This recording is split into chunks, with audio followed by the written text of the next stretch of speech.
Maligayang pagbabalik sa Rai Movie Recaps. Narito na naman po tayo para sa isa na namang magandang pelikula na pinamagatang pure Japanese na napalabas noong 2022. Ito ay patungkol sa isang lalaki na kinahihiyan ng mga yakuza pero hindi nila lubos akalain na ang lalaking ito pala ang pinaka-kinatatakutan na samurai expert ng bansang Japan. Kaya't ano pa ang ating hinihintay? Sit back, enjoy and relax labyo. Nagsimula ang pelikula nang makita natin ang isang kabataang lalaki na tinatawag na Tate Ishii. Magaling siya sa sining ng mga martial arts. Siya rin ay nagmula sa angkan ng mga samurai. Sa kasamaang palad, ang mga samurai ay hindi na gaanong popular sa makabagong Japan. Ipinapakita lamang ng mga modernong Hapones ang mga samurai bilang isang kultural na simbolo. Sa kasalukuyan, si Tate Ishii ay nagtatrabaho sa isang teatro. Isang dula tungkol sa isang samurai na naghahanap ng paghihiganti sa kanyang mga kaaway ang ipinapalabas sa teatro. Sa teatro na iyon, si Tate Ishii ay nagtatrabaho bilang isang tagapagdisenyo ng tonomister. Nakakatuwang trabaho ito para sa kanya. Isa sa mga kasamahan ni Tate Ishii na tinatawag na Dino ay naghinala na hindi gaanong maganda ang trabaho ni Tate Ishii. Iniisip niya na masyadong mabilis ang mga soundtrack na nililagyan ni Tate Ishii. Ngunit nauunawaan ng iba pang mga katrabaho ni Tate Ishii ang mga motibasyon niya. Alam nila na hanggang ngayon, traumatiko pa rin si Tate Ishii dahil sa isang malagim na pangyayari na nangyari sa kanyang dating pinagtatrabahuhan. Hindi kalakip ang maraming panahon, nagtrabaho si Tate Ishii bilang isang figurant sa isang action film sa Estados Unidos. Habang ginaganap niya ang isang eksena ng pagtutunggali sa nasabing pelikula, biglang naganap ang isang malagim na pangyayari. Ang pangyayaring iyon ay nagresulta sa pagkamatay ng isang tao. Itinuring ng lahat na aksidente ang pangyayaring iyon at hindi kasalanan ni Tate Ishii, kaya't pinalaya nila si Tate Ishii. Kawakas, bumalik si Tate Ishii sa Japan. Sa gabi, nagdaraos ng isang palm party ang mga kasamahan ni Tate Ishii para sa kanilang kasamahan na may pangalang Miura sa isang maliit na karaoke bar. Sa nayon na iyon, ito ang tanging karaoke bar. Gayunpaman, ang nasabing karaoke bar ay may kompletong mga pasilidad. Kasama rin sa mga kasamahan ni Tate Ishii ang ilang magagandang babae na nagtatrabaho sa lugar na iyon. Mayroon ding mga gangster na nag-aaksaya ng oras sa lugar na iyon. Isa sa kanila ay ang isang lalaking may pangalang Juki. Ipinapasok niya ang isang kagamitang nasa loob ng ilong niya. Ang pangalang Pure Japanese ang tawag sa aparato na iyon. Ito ay isang talagang nakakatuwang at sikat na kagamitan sa Japan. Ito'y ginagamit upang malaman kung gaano kalalim ang pagkakakilala ng isang tao sa kultura ng Japan. Natuwa si Juki nang sabihin ng resulta na siya ay 50% Hapones. Mayroon rin sa lugar na iyon ang leader ng Gunmister. Tawagin na lang natin siya na Jun kahit na ang kanyang pangalan ay Jinai. Nag-iinuman siya kasama ang kanyang mga kasama. Nagplano si Miura na lumipat sa kabisera ng lungsod. Sa farewell party na iyon, nagpaalam siya at nagbigay galang sa kanyang mga kasamahan. Bigla namang lumapit si Juki kay Miura at sa kanyang mga kasamahan. Binigyan niya sila ng ilang pack ng pure Japanese at sinabihan silang subukan ang mga kasangkapan na iyon. Kaagad itinangka nila ito si Miura at ang kanyang mga kasamahan. Ang tanging tao na hindi interesado sa pure Japanese ay si Tate Ishii. Tinanggihan niyang subukan ang isang bagay lamang dahil ito ay popular. Na-offend si Juki kay Tate Ishii. Tinubukan niyang pilitin si Tate Ishii na subukan ang pure Japanese. Kawakas, nagsimula ng mag-away si Tate Ishii at si Juki. Nang napansin ito ni Jun, agad silang tumigil sa kanilang pag-aaway.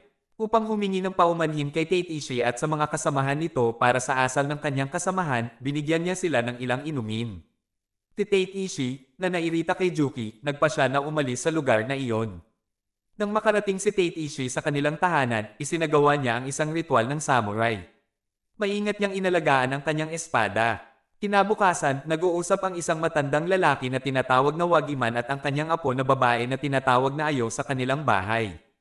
Si Ayo ay nag-aaral sa mataas na paaralan. Bagaman estudyante pa siya, isa rin siyang part-time escort sa karaoke bar kung saan nagdaos ng gabi ang grupo ni Jun at kanyang mga kaibigan noong nakaraang gabi. Ayon sa ulat, inutusan daw ni Jun at ng kanyang mga kasama si Ayo na kumbansihin ang kanyang lolo na ibenta ang lupa ng kanilang pamilya sa kanila. Tinanong ni Ayo ang kanyang lolo kung bakit ito tumanggi na ibenta ang minanang lupa. Tinubukan niyang kumbansihin ang kanyang lolo sa pamamagitan ng pagsasabing kailangan niya ng malaking halaga ng pera dahil plano niyang mag-aral sa unibersidad. Ngunit tumanggi pa rin si Wagiman na ipagbili ang kanyang lupa. Naniniwala siya na ang mga nagnanais na bumili ng kanyang lupa ay mga tiwali at sakam na mga tao. Dahil dito, tumanggi siyang ibenta ang kanyang lupa sa kanila. Sa parehong oras, ginagawa ni Jun ang kanyang warm-up sa kanyang bahay.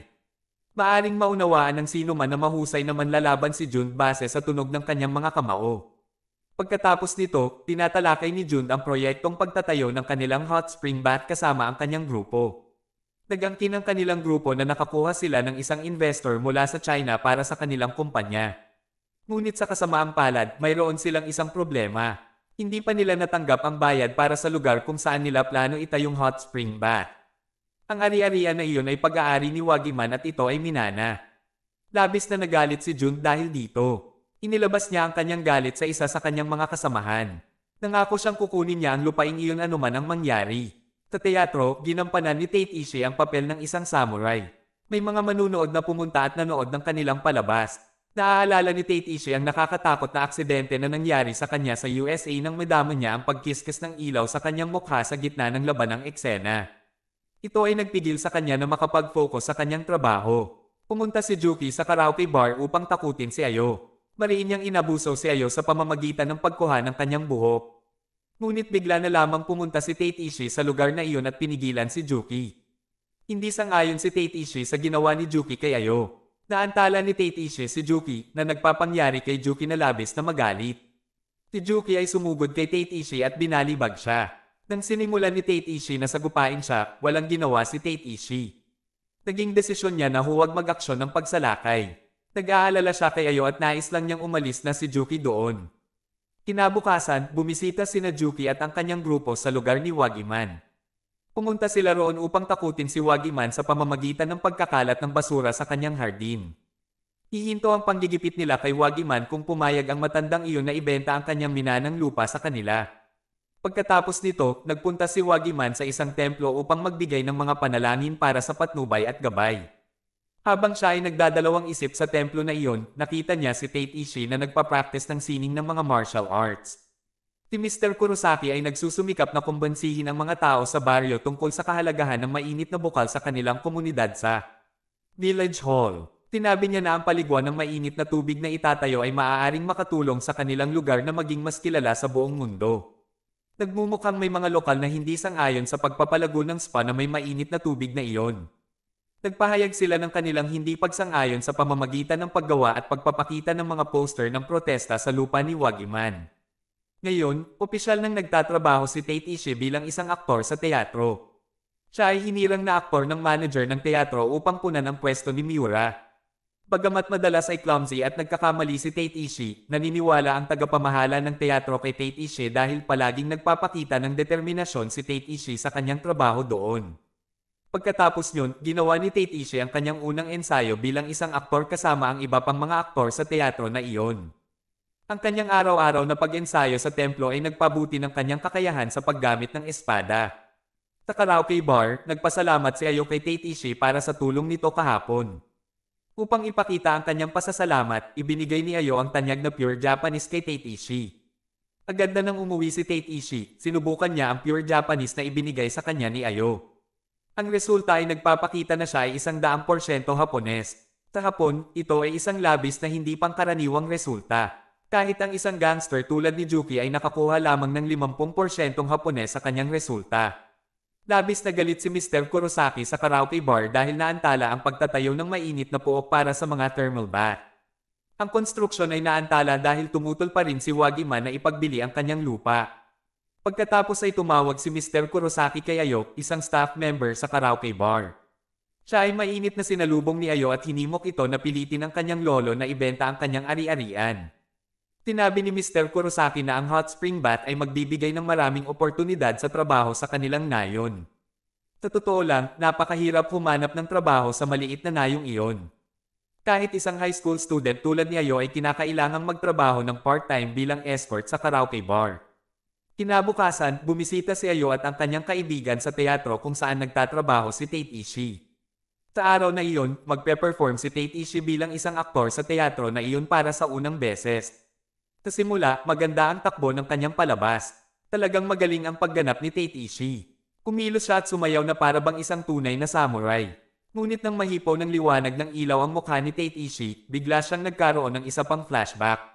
Sa pagkakataong ito, naalala niya ang kanyang alaala noong siya ay bata pa. Dahil dito, nawala ang kanyang atensyon sa kanyang trabaho. Dapat sana'y naligaw ang kanyang karakter, ngunit sa halip ay pinatumba niya si Dino. Ang kanilang palabas ay nawaantala sa dahilang teknikal. Pagkatapos nyon, nagreklamo si Dino tungkol sa dula na kinailangang kanselahin dahil kay Tate Ishii. Tinabi niya sa mga manunood na laging sinisira ni Tate Ishii ang entablado dahil sa kanyang trauma. Nang marinig ni Ayo ang sinabi ni Dino, nadama niya ang awa kay Tate Ishii. Nagnanais siyang itaas ang loob ni Tate Ishii. Pagkatapos nyon, pumunta si Ayo para makipagkita kay Tate Ishii upang pasalamatan ulit siya sa tulong nito noong isang araw. Pagkatapos nito, sila'y naglibot sa teatro ng magkasama. Pumunta sila sa game center at naglaro ng laro ng shuriken doon. Ang shuriken ay isang espesyal na kutsilyo na ginagamit ng mga ninja o samurai. Magaling talaga si Tate Ishii sa paggamit ng mga shuriken. Siya ay nagpapamalas ng galing na tulad ng mga karakter tulad ni Ninja Hattori, Naruto, at Rurouni Kenshin. Ayo at Tate Ishii ay sa wakas ay naghiwalay sa tulay. Bago umalis si Tate Ishii mula sa teatro, sinuportahan siya ni Ayo. Siya'y naniniwala na magiging magaling ang performance ni Tate Ishii kinabukasan dahil siya ay nagtagumpay na talunin ng isang taong katulad ni Juki. Ngunit sinabi ni Tate Ishii na ang pagpigil ang pinakamahirap na bahagi. Hindi naintindihan ni Ayo kung ano ang kanyang ibig sabihin. Kinabukasan, nagreklamo si Ayo tungkol sa gang ni Juki na laging nagkakalat ng basura sa kanilang hardin. Pagkatapos, inanyayahan ni Wagiman ang kanyang apo na sumama sa kanya sa templo. Nagdasal sila doon para sa gabay at patnubay. Habang sila'y naglalakbay sa templo, nakita nila si Tate Ishii na nag-e-ensayo ng sining ng mga martial arts. Si Ayo ay nagsimulang ma-develop ng pagtingin kay Tate Ishii, ngunit may iba namang opinyon si Wagiman tungkol sa kanya. Sa paligid ni Tate Ishii, nagmumula ang isang nakakatakot na atmosfera na nagdulot sa kanya ng pag-aalinlangan na siya ay isang mapanganib na tao. Sa gabi, habang si Wagiman ay dumedalo ng isang pulong sa bahay ng baryo, nakita niya ulit si Tate Ishii roon. Ipinag-utos ng tagapamahala ng teatro kay Tate Ishii na dumalo sa pulong na iyon para sa kanya. Sa pulong na iyon, sinikap ni Mr. Kurosaki na muli na kumbansihin ang mga mamamayan tungkol sa kahalagahan ng mainit na paliguan para sa kanilang baryo. Nakumbinsi niya ang maraming tao roon, maliban kay Wagiman na pagod at sawa na sa mga taong gaya niya. Bukod dito, humiling si Mr. Kurosaki ng suporta mula sa mga mamamayan para sa kanyang pagtakbo bilang kandidato sa susunod na eleksyon. Tinundan ito ni Wagiman ang imbitasyon kay Tate Ishii na maglaan ng oras kasama niya. Pumasok sila sa isang silid kung saan sila'y nagyosi. Ibinigay kay Tate Ishii ni Wagiman ang impormasyon na si Mr. Kurosaki ay tunay na isang ganid na tao na interesado lamang sa pera. Iyon ang dahilan kung bakit niya tinanggihan na ipagbili ang kanyang lupa sa kanya at sa kanyang grupo. Patuloy siyang naginom ng alak habang kasama si Tate Ishii hanggang sa siya'y lasing na. Hindi siya makapagmaneho ng motorsiklo dahil sa sobrang kalasingan. Bigla, naharap sa mukha ni Tate Ishii ang isang maliwanag na liwanag, hindi maiiwasan ang aksidenteng ito. Agad namang pumunta si Ayo sa ospital nang malaman niyang nandoon ang kanyang lolo. Nang makarating siya doon, nakita niya si Tate Ishii na naghihintay sa labas ng kwarto ng kanyang lolo. Binigyan ni Tate Ishii ng kwento si Ayo tungkol kay Wagiman. Tinabi niya kay Ayo na in-hospital si Wagiman dahil sa pagkakaroon niya ng food poisoning Mr. Tinabi niya na sinadyang pinatay ni Mr. Kurosaki at ng kanyang grupo si Wagiman sa pamamagitan ng lason upang makuha ang lupa nito. Kinabukasan, inimbitahan ni Ayo si Tate Ishii na samahan siya papuntang opisina ni Mr. Kurosaki. Sa opisina na iyon, galit na galit si Ayo kay Mr. Kurosaki dahil nilason at sinubukang patayin ang kanyang lolo. Nagpumilit si Mr. Kurosaki na manatiling mahinahon, gumiti siya at sinabihan si Ayo at Tate Ishii na umalis sa kanyang opisina. Pinalaan niya na tatawagan niya ang pulis kung hindi sila aalis sa lugar na iyon. Sumigaw si Ayo sa kanya at sinabihan siyang hindi niya ibebenta ang lupa ng kanyang lolo dito. Pinalaan niya na maghihiganti siya kay Mr. Kurosaki kung mamamatay ang kanyang lolo. Bigla na lang nawalan ng kontrol si Tate Ishii sa loob ng silid na iyon. Nang araw na iyon, may bisitang tinanggap ang teatro na tinawag na Pakida. Habang si Pakida ay nagtotour sa teatro at nanonood ng rehearsal ng mga aktor, napaniwala niya na nakilala niya na si Tate Ishii dati, ngunit hindi niya maalala kung saan niya ito nakita. Hindi nagtagal pagkatapos nito, pumunta ang dalawang pulis sa teatro. Nais nilang questionin si Tate Ishii para sa kanyang ginawa sa opisina ni Mr. Kurosaki kahapon. Nag-imbento si Tate Ishii sa mga pulis na nang tanungin siya at itinangging ang kanyang mga aksyon ay bunga lamang ng pangangailangan sa sariling depensa. Tinabi niya na ginawa niya iyon dahil siya ay natatakot at binalaan ni Mr. Kurosaki na siya umano ang unang sumalakay sa kanya. Kawakas, naalala ni Pakida kung saan una niyang nakilala si Tate Ishii. Kanya itong ipinaalam sa lahat tungkol sa malagim na pangyayari na naganap sa Estados Unidos. Dahil sa inakalang sinadya ni Tate Ishii na atakihin ang kanyang katambal, itinanggi niya na ang pangyayari ay hindi tunay na aksidente. Nakita pa niya si Tate Ishii na ngumingiti na tila isang taong may kakulangan sa kaisipan matapos ito gawin. Sa pagkakatuklas, noong bata pa si Tate Ishii, siya ay labis na inapi ng kanyang mga kasamahan dahil iniisip nila na hindi siya Hapones. Pinugulpi si Tate Ishii ng kanyang mga kasamahan ng walang tigil at halos mabulag ang kanyang mga mata gamit ang maliwanag na ilaw.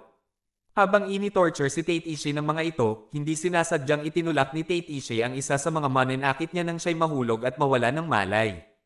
Simula noon, palaging nawawala sa kontrol si Tate Ishii at nagiging mainitin ang ulo kapag nakakakita ng malakas na ilaw. Dahil sa pinsala na ginawa ni Tate Ishii sa opisina ni Mr. Kurosaki at sa mga peking pahayag na ibinigay tungkol sa pangyayaring naganap sa Estados Unidos, nagdesisyon ang manager ng teatro na tanggalin si Tate Ishii sa kanyang posisyon. Pumunta si Tate Ishii sa libing ni Wagiman upang magbigay ng huling respeto.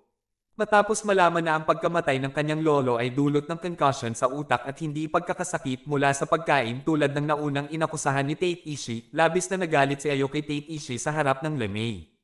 Dahil sa lahat ng mga nangyari sa kanya, lalong naging malungkot si Tate Ishii. Lalo pa siyang nalungkot nang makita niya sa balita sa TV na ang Pure Japanese ay isa lamang pseudoscience.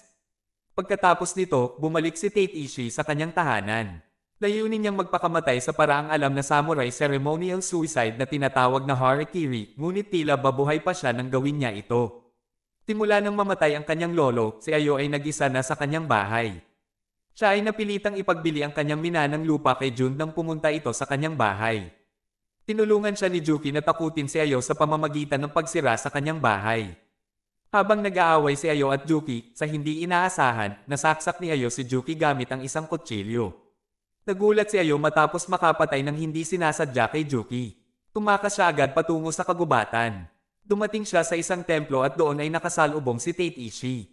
Siya ay nagtanong kay Tate Ishii na tulungan siya. Hindi nagtagal pagkatapos nito, pumunta na rin sa templo si Jun at ang kanyang grupo.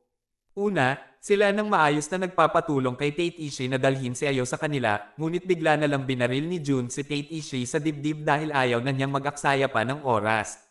Sa palagay ng lahat, buhay pa rin si Tate Ishii. Pinaril ni Jun ang kanyang baril, ngunit tumama lamang ang bala sa shuriken sa bulsa ni Tate Ishii at hindi sa dibdib ni Jun.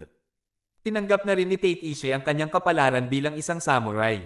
Pagkatapos nito, naglakad siya patungo sa lugar kung saan itinatayo ang hot spring spa. Maraming mga gangster ang nagbabantay sa lugar na iyon. Tinubukan ni Tate Ishii na pigilan ang konstruksyon ng mainit na paliguan sa pamamagitan ng pagsabog ng ilang bomba sa lugar na iyon. Siya rin ay sumalakay sa mga gangster gamit ang siyam na katanas na parang isang tunay na samurai. Ang katana ni Tate Ishii na naiwan doon sa pamamagitan ng pagkakamali ay kinuha ni Jun. Tinubukan niyang gamitin ang katana na iyon sa isa sa kanyang kasamahan na nakakairite sa kanya dahil sobrang madaldal. Dinala ni Tate Ishii si Ayo sa teatro. Papunta si Tate Ishii sa teatro kaya't umabot doon si Jun at ang kanyang grupo na may inaasahan kay Tate Ishii. Tumunod agad si Mr. Kurosaki at pumunta sa lugar na iyon. Upang mapanatili ang kanyang kaligtasan, binigyan siya ni Jun ng isang baril. Biglang naging liwanag ang mga ilaw sa entablado. Tumulpat si Tate Ishii mula sa dilim na parabang isang samurai noong nakaraan. Tulad ng isang samurai sa mga lumang pelikulang Hapon, unti-unti niyang nilalapitan at pinapatay ang kanyang mga kaaway. Nakagawa siya na talunin at patayin ang mga iyon kahit daladala nila ang mga baril. Silang Jun at ang kanyang gang ay tumangging atakihin si Tate Ishii nang magkakasabay dahil sumusunod pa rin sila sa etikal na patakaran ng mga gangster. Bilang resulta, nakapagtanggal si Tate Ishii ng 2 miyembro ng kanilang grupo. Dumating ang isa pang gangster at tinutok ang baril nito kay Tate Ishii. Nang siya ay malapit ng patayin si Tate Ishii gamit ang kanyang baril, biglang dumating si Ayo at siya ay unang pinatay. Si Mr. Kurosaki, na nakakita nito, biglang bumaril kay Ayo sa dibdib. Agad na bumagsak si Ayo. Napuno ng galit si Tate Ishii dahil dito. Dahil sa takot niya, sinubukan ni Mr. Kurosaki na barilin si Tate Ishii ngunit palaging sumasablay ang kanyang mga tira. Pinawi ni Tate Ishii ang atake laban sa kanya sa pamamagitan ng pag-atake sa kanya ng maraming beses gamit ang kunaya. Pagkatapos nito, sa wakas ay humarap na si Tate Ishii kay Jun. Magaganap na ang isang maingay na laban sa pagitan ng isang malupit na gangster na walang pakiramdam at isang nag-iisang, puno ng galit na samurai. Parehong magagaling sa paggamit ng kanilang mga katana sina Tate Ishii at Jun, kaya't mahirap para sa kanilang magtagumpay sa isa't isa. Kawakas, inalis na nila ang kanilang mga katana at naglaban gamit ang kanilang mga sariling kamay. Nahihirapan si Tate Ishii sa pakikipaglaban kay Jun dahil isa lamang siyang aktor sa mga aksyon sa dulaan. Sa kabilang banda, madali nitong naipanalo si Tate Ishii dahil sanay siya sa pakikipag-away sa ibang tao. Lubos na nasaktan si Tate Ishii dahil patuloy na inaabuso siya ni Jun. Nang si Jun ay malapit ng patayin si Tate Ishii gamit ang katana, biglang naganap ang isang bagay. Parehong namatay sina Tate Ishii at Jun. At dito na nga nagtatapos ang pelikula natin para sa araw na ito. Maraming salamat sa panunood.